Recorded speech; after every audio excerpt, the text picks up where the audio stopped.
हमारा second section है continuous distribution के बारे में।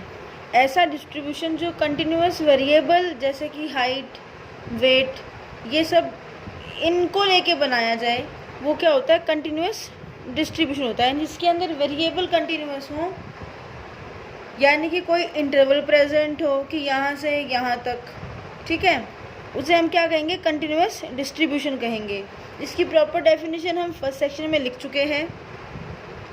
इसके बाद एफ ऑफ एक्स यानी कि probability density function, the probability distribution of A continuous variable x is defined by function F x, यानी कि जो फंक्शन होगा हमारा इंटरवल को लेके, जैसे ई की पावर एक्स या गामा ऑफ समथिंग, वो सब हमारे प्रोबेबिलिटी फंक्शन कहलाएंगे। कि किसी इंटरवल में तो x लाई करता है x minus half D X और x plus half D x के बीच में। हाफ डी एक्स यानी कोई स्मॉल चेंज है ये, जैसे 0.5 अगर कोई नंबर हो तो is F x D x, ठीक है। इसकी प्रोबेबिलिटी जो होगी वो क्या कहलाएगी, F x D X. F of X हमेशा पॉजिटिव होगा, जैसा कि हम डिस्क्रीट डिस्ट्रीब्यूशन में पढ़ चुके हैं कि एफ एक्स हमेशा पॉजिटिव होता है और उनका सम 1 के बराबर आता है। क्योंकि ये कंटिन्यूअस डिस्ट्रीब्यूशन है, डिस्क्रीट नहीं है, इसीलिए इंटीग्रेशन का साइन आ गया, which is equals to 1। Integration minus infinity से infinity F of x D x is equals to 1। इसे हम टोटल प्रोबेबिलिटी यानी कि प्रोबेबिलिटी सम कहेंगे, ठीक है। Probability distribution function cumulative distribution function, ठीक है, दैट इज़ जो कैपिटल एफ ऑफ एक्स है। स्मॉल एफ ऑफ एक्स और कैपिटल एफ ऑफ एक्स में डिफरेंस है। स्मॉल एफ ऑफ एक्स तो वो फंक्शन है जो प्रोबेबिलिटी बता रहा है, ठीक है, और एफ ऑफ एक्स यानी जितनी वैल्यूज़ अगर मैं लेती हूँ एक्स इज इक्वल्स टू 2 तो x equal to 0, x is equals to 1 और एक्स इज इक्वल्स टू 2, तीनों का सम उस कैपिटल एफ ऑफ एक्स के अंदर आएगा, ठीक है। तो f of x probability x less than is equals to x equals to minus infinity से एक्स, यहाँ डिफरेंस आ गया, माइनस इन्फिनिटी से infinity F x D x is equals to 1 हो रहा था, यहाँ माइनस इन्फिनिटी से x F x D x, ठीक है। यानी ये सिंपल, तो ये तो पी ऑफ एक्स है और ये क्या है, capital F of x. Expectation हम समेशन में भी कर चुके हैं कि समेशन एक्स एफ एक्स, वही बात यहाँ पे, अब यहाँ समेशन नहीं होगी, माइनस इन्फिनिटी से infinity x F of x D x, क्योंकि वहाँ वैल्यू होती थी x equal to 0, x is equals to 1, x is equals to 2, यहाँ वैल्यू होगी x is equals to 0, x is equals to 0.1, x is equals to 0.2 and so on up to जहाँ तक हमारी interval given होगी, ठीक है, such that some 1 होना चाहिए। इसको हम म्यू से भी डिनोट कर सकते हैं।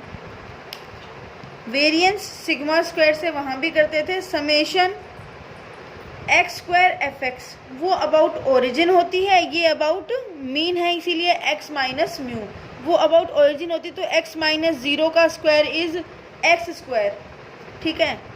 तो माइनस इन्फिनिटी से इन्फिनिटी एक्स माइनस म्यू का whole square f x D x, इसको हम म्यू 2 से भी डिनोट कर सकते हैं। In general, rth moment about mean is denoted by mu r।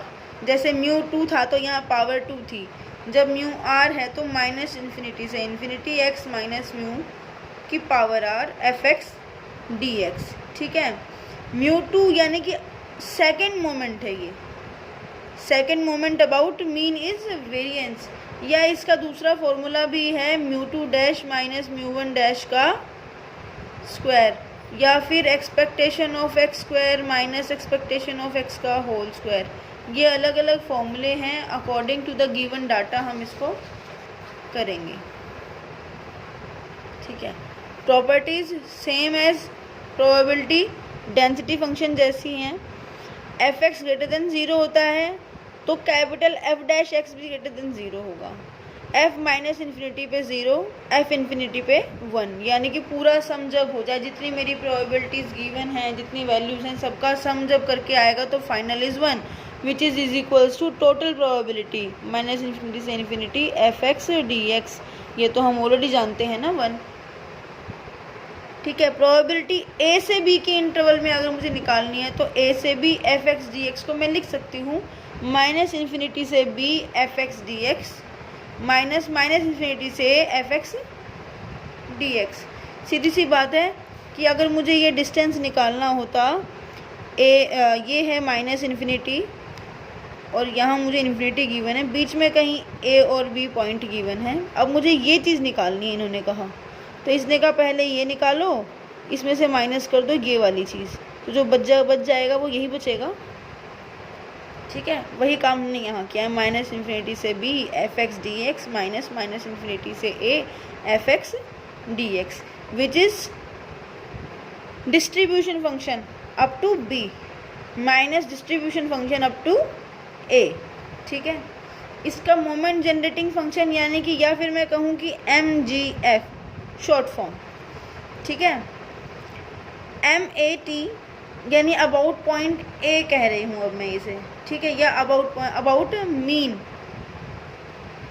Minus infinity से इन्फिनिटी ई की power T X minus A. वैसे सिंपल फॉर्मूला होता है अबाउट ओरिजिन का, माइनस इन्फिनिटी से इन्फिनिटी ई की power T X F x D X. ये about origin moment generating function होता है। ई की power minus a T minus infinity से इन्फिनिटी ई की power T X F x D x. ठीक है, क्यों? क्योंकि यहाँ तो प्रेजेंट ही नहीं था ना एक्स, तो इंटीग्रेशन जिस पे नहीं हो, प्रेजेंट नहीं है वेरिएबल वो, तो वो कांस्टेंट ट्रीट होता है। तो यहाँ जब हम इसे मल्टीप्लाई करके अलग अलग करते तो ई की power T x into e की पावर माइनस ए टी आता और into f x D x आता। तो ई की power minus a t is treated to be constant, तो ई की पावर माइनस ए टी को हमने बाहर ले लिया, माइनस इन्फिनिटी से इन्फिनिटी ई की power T X F x D X. ये अभी मैंने बताया कि अबाउट ओरिजिन होता है, इसीलिए मैंने इसे एम नॉट ए पर डिनोट कर दिया। इसको आप चाहो तो एम म्यू भी लिख सकते हो, यहाँ एक्स माइनस म्यू भी लिख सकते हो। ठीक है, ये सिर्फ नोटेशन की बात है, इससे ज़्यादा फर्क पड़ता नहीं। Am not T is moment generating function about origin. अब कंटिन्यूस डिस्ट्रीब्यूशन के टाइप आ गई जो इसके अंदर लाई करते हैं। पहला आ गया यूनिफॉर्म रेक्टेंगुलर डिस्ट्रीब्यूशन। ठीक है, इसे रेक्टेंगुलर इसकी प्रॉपर्टी की वजह से कहा गया है। इसको मैं इस तरीके से भी नोट कर सकती हूँ, यू ऑफ ए बी। ठीक है, that is interval a b की बात कर रहा है ये। कोई रैंडम वेरिएबल एक्स है, उसको कहा जाएगा कि वो यूनिफॉर्म डिस्ट्रीब्यूशन रखता है इन इंटरवल ए बी अगर उसका प्रोबेबिलिटी डेंसिटी फंक्शन कांस्टेंट हो। तो क्या? प्रोबेबिलिटी डेंसिटी फंक्शन यानी कि एफ एक्स, जो कैपिटल एफ एक्स है वो प्रोबेबिलिटी डिस्ट्रीब्यूशन फंक्शन है। तो मैंने कह दिया ए से बी के बीच में वैल्यू के है और बाकी हर जगह ज़ीरो है। दैट इज़ जब मैंने 0.1 वैल्यू डाली तो ज़ीरो है, 0.2 डाली तो ज़ीरो है, 1 डाली तो ज़ीरो है, 2 डाली तो ज़ीरो है। ऐसे करके जब ए पे आया तो मेरा ग्राफ गया यहाँ के पे, इधर ये के वैल्यू है। ठीक है, और ए से बी तक है, मतलब यहाँ से यहाँ तक थ्रू आउट है। ठीक है, तो ये कांस्टेंट है। ये मैंने लाइन ड्रॉ कर दी कि भाई हमारी वैल्यू यहाँ से अपग्रेड गई ग्राफ के तौर पे, और बाकी फिर same parallel to x axis यानी कि वाई या फिर एफ एक्स हमारा रिमेन्स कांस्टेंट, तो पैरेलल लाइन जाती है अबाउट एक्स एक्सिस। ठीक है, तो ये रेक्टेंगल बनता है, इसीलिए इसको रेक्टेंगुलर डिस्ट्रीब्यूशन भी कहते हैं, ये यूनिफॉर्म डिस्ट्रीब्यूशन। अब हम जानते हैं कि टोटल प्रोबेबिलिटी 1 होती है। ठीक है, दैट इज़ कहूँ तो माइनस इन्फिनिटी से infinity F x D x is equals to 1। अब इसको मैं इंटरवल को हम डिवाइड कर सकते हैं, माइनस इन्फिनिटी से A F x D X plus A से B F x D X और ए से बी से infinity F x D X का सम। ये भी ज़ीरो था माइनस इन्फिनिटी से ए, क्योंकि इसने कहा है बाकी हर जगह ज़ीरो है। बी से infinity F x D x भी ज़ीरो था, तो हम डायरेक्ट ये लेके चले ए से B F x D x is equals to 1। A से बी एफ एक्स की वैल्यू के है, डी एक्स इक्वल टू 1। के बाहर आ गया क्योंकि कांस्टेंट था, 1 का इंटीग्रेशन एक्स लिमिट पुट की b माइनस ए, के की वैल्यू आ गई 1/b माइनस ए। तो मैं रीराइट कर सकती हूँ अपने फंक्शन को f(x) = 1/b माइनस ए। ये वैल्यू ऑफ k है, ठीक है, और बाकी हर जगह 0 है ही।